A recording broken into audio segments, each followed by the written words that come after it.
Ijazah Jokowi asli, Roy Suryo sebut sudah menduga, berharap di keputusan hakim pengadilan. Roy Suryo menanggapi pernyataan Bareskrim Polri yang menetapkan keaslian ijazah Presiden ke-7 RI, Joko Widodo atau Jokowi. Roy Suryo menegaskan, keputusan Bareskrim soal status ijazah Jokowi itu bukanlah akhir dari polemik.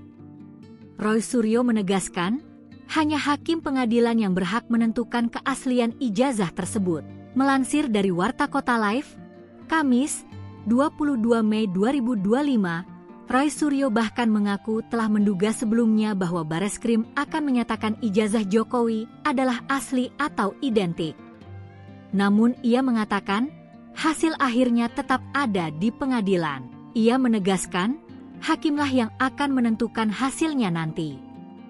Seperti diketahui, Bareskrim telah mengumumkan ijazah UGM Jokowi asli atau palsu pada Kamis, 22 Mei 2025. Hasil uji laboratorium forensik, Lab4, terhadap ijazah Sarjana 1, S1, Fakultas Kehutanan Universitas Gadjah Mada Presiden ke-7 RI Joko Widodo, Jokowi, dinyatakan asli.